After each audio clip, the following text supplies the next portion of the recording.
tell me what is it that brought you into working with film and video visual Well, as you media? guys know, I've been working with sound for a while, and that's why I started. That's what I came out of the Bay Area improvised music community. And after a while, I was feeling some constraints on where I was taking my work in sound, and some things seemed to be difficult to push further, and also I began to become more interested in how visuals map to sound, and I don't like to use the word synesthesia because it's a very specific thing.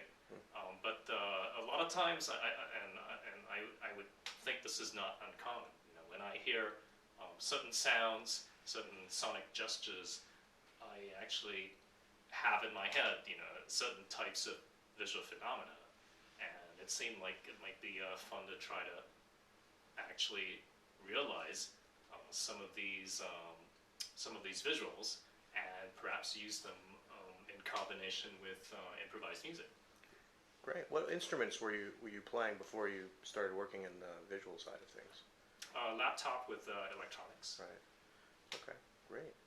And tell me, Gino, do you find it different to play alongside visual, electronic, musically inspired work as opposed to acoustic or other electronic, sonic mediums? Yeah, I think when you bring in a visual element, you have to make some decisions about how you're going to treat it, and that impacts the sound or impacts the performance in several ways. You can ignore it and have parallel play, which can also be very interesting. But in these pieces, very often the computer is listening to what we're doing and reacting in some way. And if we're reacting to the reaction, there's this nice little feedback loop that happens. But it really depends on the piece that we're working on. Some are completely visual oriented and created on the spot by Bill, and we're reacting to it or not reacting to it, depending on what the rules are, and others, again, are listening. And so we try to mix it up and find non-obvious ways of working with the visual material that are also compelling to an audience rather than just coming up with ideas and shooting for them.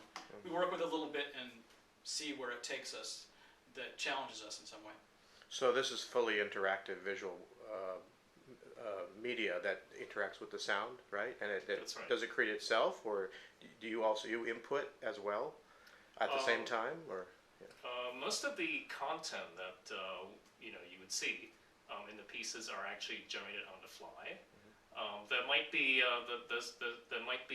rules. Well, there are rules, and sometimes a small amount, very small amount of pre-generated material that guides what you actually see.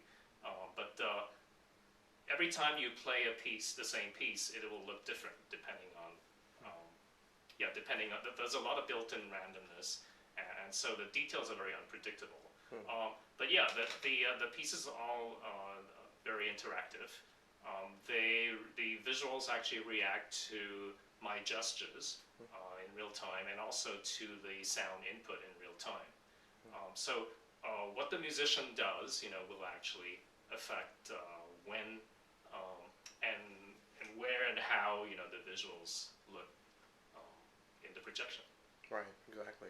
Do you have any specific influences that you could note that have brought you to say where you are today, or your early beginnings and how that metamorphosed to other individuals throughout your history that have inspired that? So things that inspire me include how natural phenomena look. So, for example, things like weather maps. Especially when we see visualizations of extreme weather phenomena. They're very dynamic and engaging, and also there's this quality to the movement of the for example, when a tornado is forming, there's this very organic quality to the movement of the air and the rain and that that's the currents in the ocean, for example. That's they look very organic to us, and there's a lot of detail, and so you can't really predict things at a very detailed level, but you have some idea that this is the general trend of how things will move, and also these phenomena will actually develop in highly unpredictable ways, and but they still retain kind of an organic quality. So these are, for example, some of these system visual phenomena that I enjoy viewing, and kind of similar to this kind of thing. In computer simulations, that there are a lot of people who've done very beautiful physics-based simulations of things like particle systems and fluid systems, and these are really informed by natural phenomena,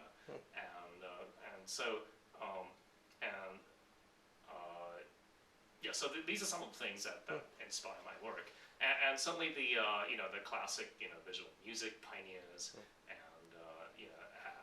it's I think my work is a little different from that, not in a good or bad way, but the work has been really inspiring, but there are also things I try to stay away from, because it's already been done so well. Yeah, that is a challenge too, especially in what we're dealing with, is to find new ways of interacting that don't always fall into, like, say, what we've seen or heard before, even though those things do inspire us. Speaking of inspiration, so Gino, when did you first meet Bill? And what was it, and where was it? Probably early 90s, Yeah. at improvised music shows. Yeah. And then certainly we got to know each other when the Beanbender series was going, and we were interacting a lot more.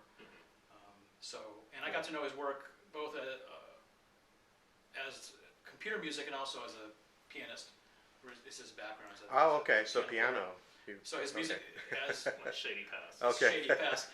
But it's like when you have that in your psyche when you're improvising, it causes you to behave in different ways than electronic musicians who don't have any instrumental training or have a different kind of instrumental training. Right. When I was at Mills, we had a lot of students in the graduate department who came from computer science, had no musical background, and they were getting a master's degree in music, in computer music, but really didn't have any formal training in music, which is perfectly okay, but you see a different kind of behavior and a different kind of pursuit of sound than somebody who has a musical background typically. So it was interesting to see the kinds of things he would do with the laptop, or the kinds of things he would explore electronically. Right. And certainly with the visualization, what I wanted to add, so far your description sounds like it's a really randomized thing. Actually, each piece has a theme. There's a theme that's kind of like based on fluid dynamics, one based on smoke, kind of like how smoke behaves and develops, another one how vines develop. So as a piece, when we're working with these, we know what the piece is sort of going to look like, but we don't know what actually is going to happen in terms of how it's going to develop, and we can't really game the system. The piece isn't really, it's kind of designed to keep you from being able to control it fully. You can influence it, but you're not always sure how your influence is going to be, and that's actually very exciting as an improviser, because then you actually really have to pay attention. You can't just go on autopilot and find it very satisfying. Right, exactly. So you met Bill in the '90s, and Bill, what were you working with at that time? Because it was kind of like just early digital, kind of stuff happening in terms of what we had access to in the '90s. '80s obviously was starting in that whole process. But I'm just curious what your medium was at that time, and how it's developed over the last 25 years. I started out playing piano, acoustic piano, and prepared piano, but that was very difficult in a free improv situation, as I'm sure. Yeah. You guys know, and I mean, Gino does it now, and it's it's a hell of a lot of work to get it to work well in this context, I think. And so not being the hardworking type, so I went on in into electronics, so I was using Max MSP, and so like most people who do live electronics now, so the emphasis I had was always it should be an instrument that I control in real time, so gestures I make should have a clear connection with the sounds that are heard, and if my gestures vary in a nuanced way, I should be able to make this connection with the sound. And again, this is mostly inspired by a lot the improvising musicians I listen to a lot and interact with.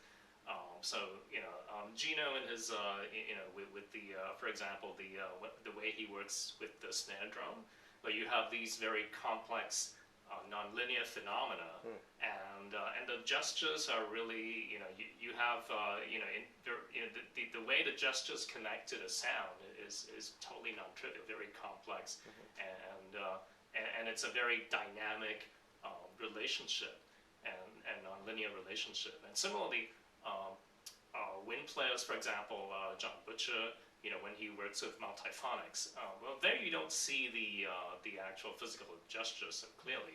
It's all in the in the embouchure and in the breath. But again, there's this sense that the sound is the stream of sound is actually changing in a very nuanced and nonlinear and dynamic way. And these are the kinds of playing that I was trying to capture when I work with electronics. Right, so your work kind of captures the visual shapes of the sounds that are being generated. Is that a fair assessment? I mean, I'm trying to simplify more for folks who are listening and don't know anything about this. So I'm just trying to get an idea of, like, is that how you look at it from a simple point, or is there a lot more to that element? I haven't thought about it that way, but when I was working with sound, it was the funny thing I'd like to point out is musicians who improvise on acoustic instruments like John Butcher would always often talk about how they were inspired by early electronic music, and then the kind of nonlinear quality of the changes, and how the emphasis on timbre on a lot of these early pieces, and so I always think it's kind of funny that then when I use electronics, it's actually inspired by these horn players who talk a lot about early electronic music. It's like a feedback loop. Right. Right. So, but that really, I don't think that. Were you referring more to the visuals? Well, you were talking about how when Gino plays, you kind of feel the sound because he moves, and there's a movement. When horn players, not all horn players move, but the sound they're creating actually, if you look at an actual sound wave, it has a shape, right? So that's why I was curious. It sounded like you were kind of capturing the sonic shape of what's happening when you're capturing that through your system and displaying it visually for others to see. So. I don't quite think of it that way, but well, let me maybe mention an example that I think about. Let me mention an example that I actually was thinking about quite a bit years ago. And so when I hear Bill Dixon play, and he makes these breath tones through the trumpets, it goes. And it's I can't do it, but they're actually modulated in very interesting ways. Okay, so when I hear that, because it sounds like noise, right? So I think about steam escaping through a vent, and the steam is moving in this very complex way, and it's very interesting to watch us evolve visually, and so that's one of the connections I make when I think about when I have so systems have evolved by themselves, okay, and they move. The structure changes, and and continuously. And sometimes you see, clear shapes, or what we think are clear shapes and patterns. But then at other times, the shapes dissolve, the patterns go away, and all you see is this mess of chaos. And so this idea that you have the system where it's sometimes it has no structure, and then the structure evolves, and then the structure comes back, and then you break the structure again. And so these are the types of systems that I find very interesting to play with. And I think for me anyway, for improvised music, I think they work reasonably well with the sounds. Because there's, again, in improvised music, again, this is probably an oversimplification. The sounds may make references to sonic phenomena that we're familiar with. And then other times they might be abstract, and you're always moving between different areas, and these areas might overlap. But these are some of the things that I really enjoy about improvised music. Right. And speaking of that, you're both going to be working with James Faye. Yes. And I'm curious, have you worked with James before, and what do you feel he brings to the table in terms of interactivity with the two of you will be doing in connection with what your visuals will be doing? Well, interesting. He has an interesting way of interpreting the visual element and interacting with it that is much different than how I do it, and I can't really explain how that is, but I just know when we work together, I find his reactions quite unpredictable but very interesting and satisfying. So I feel like it's one of these things where it's a surprise to me as we're playing continually on two levels. And, it's not. That's very exciting as a player, and you don't always get in situations like that. If I work with some artists, I kind of know what sounds and where they're going to go with their sound palette, but not so with James. And yet he really has some interesting ideas, whether he works with electronics or works with the reeds. Right. Yeah. So you chose to work with Gino and James. Have you worked with James before, Bill, as well? Yeah, we played as a trio at Mills Right. Maybe 2 years ago. Oh, okay. Like that, a year or two ago. Yeah. That was a very interesting set. Great. Yeah. So this will be the first time in like 2 years you perform. That's Yeah. great. So we love to do that. The summit is do things or things that haven't kind of rare. So folks will have to come and really experience that. Well, that was a lecture demonstration as well, so that was a whole different. It was a different way of working. Right. This will be really focusing on specific pieces. Right. Exactly. Do you, when you come up with these visualizations, do you have a specific type of sound in mind? Like, let's say the vine thing, or a specific artist, or is it something that you just one day, I have this idea for a piece? I mean, how do you develop these new pieces for the system? Usually I don't think about let me back up here. It depends on the piece. I would say that there was only one piece I've made that has a very specific connection of the design stage with the sounds, and this was the shimmer neon piece. Oh yeah. That was pretty early, and that was specifically designed for Gino and also for Birgit Uller. And I can give you a clip of that, and basically. We can share it on the Facebook event listing too if you want. Yeah. That'd be great. And so when Gino hits those cylindrical metallic bars, so it has this you go ding, and there's this shimmering tail to the sound, right? And that I think of that as maybe a neon tube, and then there's like a shimmering, and then it kind of fades out. And when Birgit, who's this really amazing trumpet player from Hamburg, and she makes these really rough, breathy, long tones. She plays in this very block-like fashion sometimes. Okay? And so again, it's kind of this, rough, shimmering of the light that, and so the piece was actually, totally, inspired by how they played together. But a lot of the other pieces are I would say it's not so much the timbre of the sound, but more kind of different types of playing.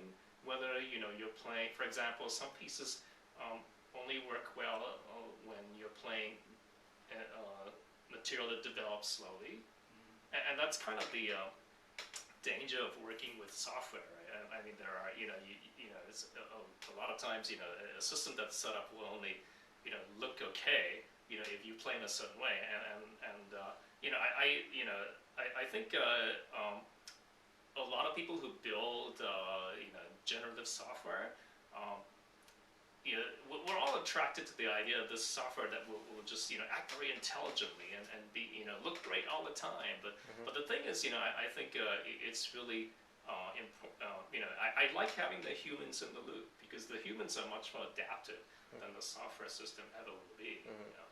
But so I'm digressing here. So what you're saying, we're saving the software from being a Exactly, failure. exactly. And do you adapt the software over time as well? Yeah. Yeah, Yeah. right. Most of the pieces get played over and over again, Yeah. and so usually before each performance, I tweak things, and I think about if I'm working with a really different group of musicians, I try to adjust for that Right. here and there, and a lot of times that there are since I can actually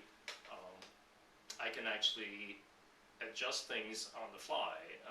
Sometimes that's enough, but there are situations where if I'm working with musicians who really work with very different materials from what I'm used to. For example, musicians who work more in a groove and with a more kind of constant level of of similar timbres, for example. Then I actually make very big adjustments, or I pick pieces that will work okay with them. Right, right. Okay, great. So for your performance, I guess first at the Outside the Music Summit, are there specific themes you're looking to touch on, or is it going to be spontaneous and just whatever happens, or just is there can we give the audience an idea of what they might experience conceptually? Well, it will likely be a suite of pieces, and each piece will have a sort of form. So we might do the smoke piece, I would imagine. Maybe the neon piece. Yeah. So there's pieces like that have a sort of feel to them, or a set of a set of rules. Not so much for the musicians, but we do have to be able to help the software do something interesting. Right. So that kind of that's an interesting constraint for us. Yeah. But it will likely be a suite of pieces, I would imagine, rather than Right. an arc of one long improvisation. Right, right. Usually we decide which pieces to work with beforehand and Right. the order, because it takes me like a minute to switch between pieces. Right, So it helps if we have the basically the set list down. right. Yeah, and there's a new piece that should be ready by the concert, but I'm a little concerned that it might be too cute. So it's up to you and James whether you guys want to do it. So Does it involve kittens? no. I can put some kittens in there, but but it's a little different from. Well, that's great. You should bring out what's different too. I mean, Cute. There's not a lot of cute in new music anymore. that's right. See, so it'd be a first debut as well. So Well, it's abstract. I encourage Abstract abstract cuteness. Yeah, great. Okay, well, wonderful. And I appreciate talking to both of you, and look forward to hearing you at the Outside the Music Summit August 1st at the CMC. Thanks, Thank Ryan. you. Yeah. Yeah.